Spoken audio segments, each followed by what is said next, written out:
Paano bumangon kung tayo ay nadapa sa buhay?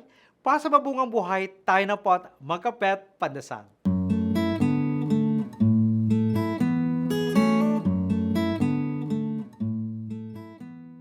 Nang sinabi ni Jesus sa batang babae na bumangon siya, na makikita natin sa sulat ni San Marcos, nakakabigay ito ng inspirasyon sa atin na maging malaya at magaling sa paghawak at pagharap sa ating mga emosyon, hamon sa mga ugnayan at paghihirap sa ating mga trabaho.